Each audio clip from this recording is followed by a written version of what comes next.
नमस्कार। आज के इस विश्लेषण में हम सीधे मुद्दे पर आते हैं। बिहार में बीपीएससी टीआरई 4 यानी टीचर रिक्रूटमेंट एग्जाम के चौथे चरण को लेकर जो बवाल मचा हुआ है, उसकी पूरी कहानी समझते हैं। हजारों युवा जो बेसब्री से इस भर्ती का इंतजार कर रहे थे, अचानक उनका गुस्सा सड़कों पर हिंसा और टकराव में कैसे बदल गया। आज हम इन्हीं तथ्यों और आंकड़ों के जरिए इस पूरे घटनाक्रम को बारीकी से डिकोड करेंगे। जरा सोचिए, एक तरफ वो छात्र हैं जो शिक्षक बनने का सपना आंखों में लिए दिन रात किताबों में डूबे थे, और दूसरी तरफ 8 मई की वो कड़ी सच्चाई जहां पढ़ाई करने वाले इन्हीं युवाओं का सामना अचानक भारी पुलिस फोर्स से हो जाता है।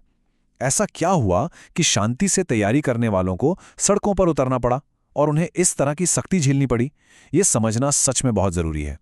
तो इस चर्चा को हम 4 हिस्सों में समझेंगे। पहला, बीपीएससी टीआरई 4.0 के नोटिफिकेशन में देरी।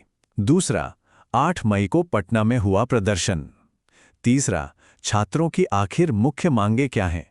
और चौथा, इस पर सरकार का क्या जवाब आया? चलिए, सबसे पहले बात करते हैं इस मुद्दे की जड़ की, यानी बीपीएससी टीआरई 4.0 की भर्ती में देरी और वो वादे जो पूरे नहीं हुए। अब यहां सबसे बड़ा आंकड़ा जो ध्यान खींचेगा वो है 46,000 से भी ज्यादा पद। स्रोतों की माने तो पिछले लगभग 2 साल से छात्र इन्हीं हजारों वैकेंसीज का बेसब्री से इंतजार कर रहे थे। देखिए, ये कोई छोटी मोटी संख्या नहीं है, ये हजारों परिवारों की उम्मीदों का आधार है। सबको लगा था कि बस अब नोटिफिकेशन आएगा और सपने पूरे होंगे, पर जैसे जैसे वक्त बीता ना, ये 46,000 पद बस एक ख्वाब बनकर रह गए। और हाँ, ये गुस्सा कोई एक रात में नहीं भड़का। छात्र नेता दिलीप के बताए गए इस टाइमलाइन को देखिए। 16 अप्रैल को बीपीएससी परीक्षा बोर्ड की तरफ से एक आधिकारिक बातचीत में दावा किया गया कि बस 3-4 दिन में नोटिफिकेशन आ जाएगा। फिर आया 25 और 26 अप्रैल।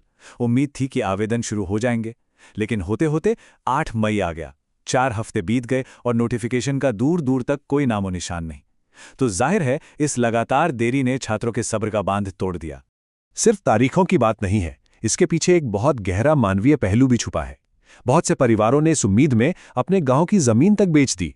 माओं ने अपने जेवर गिरवी रख दिए ताकि उनके बच्चे शहर की लाइब्रेरी में बैठकर सुकून से पढ़ सकें। ये आर्थिक और मानसिक बलिदान दिखाता है कि एक सरकारी नौकरी सच में इन परिवारों के लिए क्या मायने रखती है।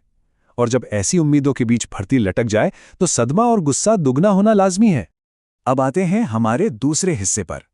8 मई को पटना की सड़कों पर जो प्रदर्शन हुआ, जहां आक्रोश अपने चरम पर था। हुआ ये कि स्रोतों के अनुसार हजारों छात्रों की भीड़ पटना कॉलेज से बीपीएससी ऑफिस की तरफ निकल पड़ी। जब ये विशाल हुजूम जेपी गोलंबर के पास पहुंचा तो वहां पुलिस ने पहले से बैरिकेडिंग लगा रखी थी। लेकिन नाराजगी इस हद तक बढ़ चुकी थी कि भीड़ बेकाबू हो गई और बैरिकेड्स टूट गए। इस तेज होते टकराव को रोकने के लिए सबसे पहले पुलिस ने वाटर कैनन्स यानी पानी की बौछारों का इस्तेमाल किया ताकि छात्रों को पीछे हटाया जा सके। लेकिन पानी की बौछारों से बात नहीं बनी। स्थिति आउट ऑफ कंट्रोल होती दिखी तो पुलिस ने अगला बड़ा कदम उठाया। भीड़ को तितर-बितर करने के लिए आंसू गैस के गोले दागे गए। देखिए, एक तरफ विद्यार्थियों की मांग थी और दूसरी तरफ प्रशासन का एक्शन। सड़कों पर चारों तरफ धुआं और भगदड़, पूरा का पूरा माहौल एक भयानक टकराव में तब्दील हो चुका था। और इसके ठीक बाद जो हुआ, उसके स्रोतों में सबसे ज्यादा आलोचना की गई है, एक बेहद सख्त लाठीचार्ज। सामने आई रिपोर्ट्स और तस्वीरों के मुताबिक प्रदर्शनकारियों को दौड़ा दौड़ा कर पीटा गया। यहां तक कि महिला अभ्यर्थियों के साथ भी खींचतान हुई और कई छात्रों को काफी चोटें आईं। जो आंदोलन एक शांतिपूर्ण मांग के रूप में शुरू हुआ था, वो अचानक एक ऐसे टकराव में बदल गया जहां तैयारी करने वाले छात्र घायल हो गए। तो आखिर मुद्दा यहां तक पहुंचा क्यों? आइए देखते हैं हमारे तीसरे पॉइंट में कि छात्रों की आखिर मुख्य मांगे हैं क्या, क्योंकि बात अब सिर्फ नोटिफिकेशन तक सीमित नहीं रही। छात्रों की मांगे दरअसल बिल्कुल सटीक और सीधी हैं। पहली की तुरंत प्रभाव से भर्ती का नोटिफिकेशन जारी किया जाए। दूसरी मांग की पुरानी भर्ती नीति को ही आगे बढ़ाया जाए। और तीसरी सबसे अहम मांग, जो नया प्रस्तावित 2 टियर एग्जाम सिस्टम है, यानी 2 चरणों वाली परीक्षा, उसको इस भर्ती में लागू न किया जाए। विद्यार्थियों का सीधा सा तर्क है कि जब तैयारी पिछले पैटर्न के हिसाब से की गई है तो आईन वक्त पर नए नियम क्यों थोपे जा रहे हैं।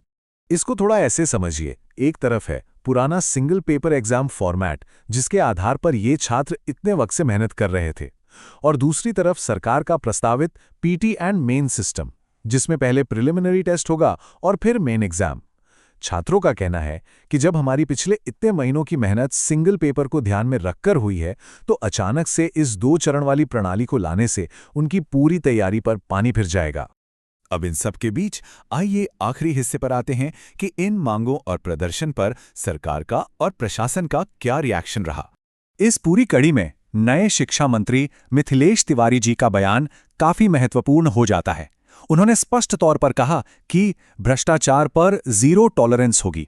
साथ ही स्रोतों में यह भी बताया गया है कि उन्होंने पिछली सरकार को घेरते हुए एक पॉलिटिकली चार्ज्ड बयान दिया कि पहले नौकरी के बदले जमीन लिखवा ली जाती थी, लेकिन इस सरकार में ऐसा नहीं होगा। ये स्टेटमेंट एक तरफ उनकी सख्ती दिखाता है तो दूसरी तरफ पूरे मुद्दे की राजनीतिक दिशा को भी। लेकिन यहां मंत्री जी का एक बड़ा दिलचस्प दोहरा रुख भी सामने आया। एक तरफ उन्होंने कहा कि वो खुद छात्रों पर हुए लाठी चार्ज के सख्त खिलाफ हैं और उन्होंने इसकी आलोचना की, लेकिन उसी सांस में उन्होंने ये सवाल भी उठाया कि आखिर छात्रों को सड़क पर आकर आंदोलन करने की जरूरत ही क्या थी। उनका तर्क था कि वो खुद एक शिक्षक रह चुके हैं, सरकार समस्या सुनने को तैयार है, तो फिर ऐसी स्थिति में सड़क पर उतरना उचित नहीं था। स्थिति को ठंडा करने के लिए मंत्री जी ने कुछ ठोस कदम उठाने का आश्वासन जरूर दिया है।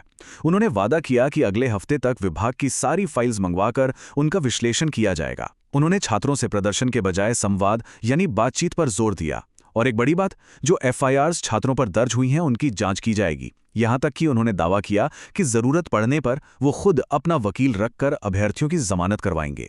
इससे कम ये तो लगता है कि सरकार तेजी से इस मुद्दे को शांत करने की कोशिश कर रही है। तो अब इस पूरे विश्लेषण के बाद हमारे सामने एक सबसे बड़ा सवाल खड़ा होता है। सरकार ने समाधान के लिए जो ये 1 हफ्ते की टाइमलाइन दी है, क्या ये सच में पूरी होगी, या फिर बिहार के इन शिक्षक अभ्यर्थियों को मजबूर होकर वापस किसी अनिश्चितकालीन आंदोलन का रास्ता चुनना पड़ेगा? मुद्दा पेचीदा है और स्थिति नाजुक, लेकिन आगे जो भी होगा उस पर सबकी नजर जरूर बनी रहेगी।